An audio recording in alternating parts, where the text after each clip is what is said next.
questi 4 consigli sui tornanti li ho imparati viaggiando e quindi se ti piace viaggiare con la moto questo video fa per te.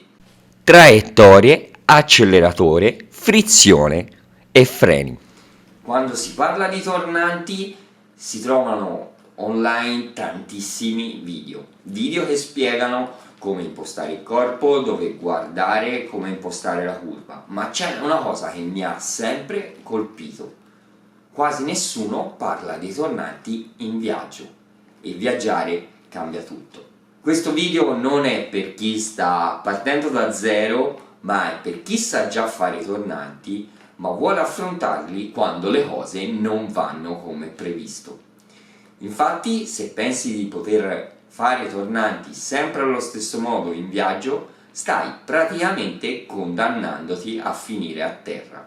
E ora ti spiego perché.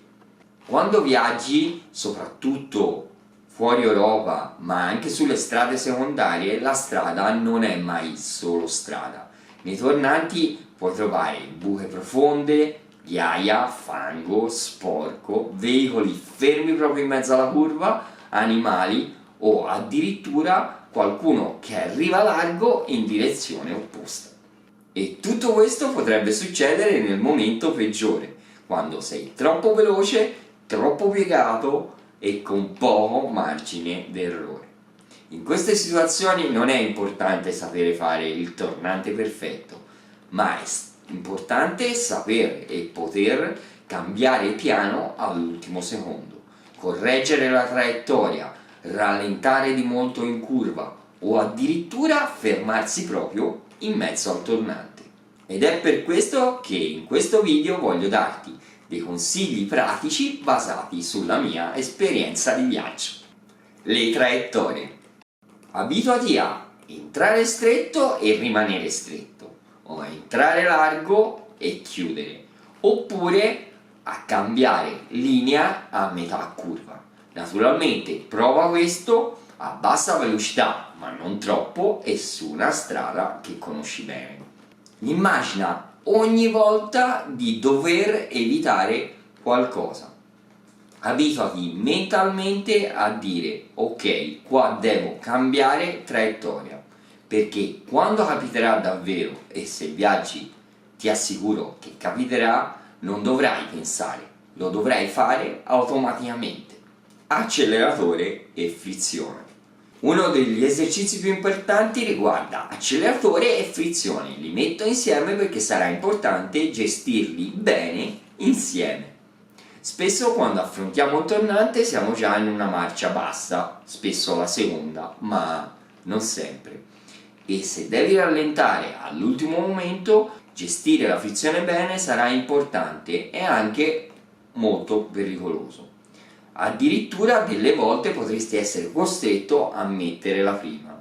A me più di una volta è capitato di dovermi fermare in mezzo a un tornante con la moto carica e il fondo sporco e fangoso, e ti assicuro che non è semplice. Il consiglio è questo: affronta i tornanti a velocità diverse, usando marce diverse, per capire cosa funziona in ogni situazione.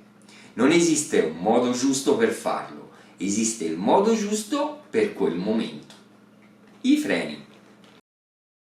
Un altro aspetto fondamentale è imparare a frenare in mezzo ai tornanti. Già frenare in curva quando sono scivolose o sporche non è facile, farlo in un tornante in brutte condizioni è tutta un'altra storia.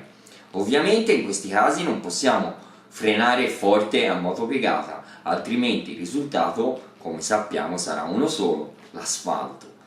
Ma quello che possiamo fare è frenare progressivamente e allargare o allungare la nostra traiettoria. Ti faccio un esempio concreto sulla mia esperienza. Quando ero in Cina più di una volta mi è capitato un camion in direzione contraria. In quel caso frenare completamente era impossibile e anzi era inutile. Quello che ho fatto è stato frenare e contemporaneamente allargare la mia traiettoria passando vicino al bordo strada. Un'altra cosa fondamentale è guardare sempre il fondo stradale.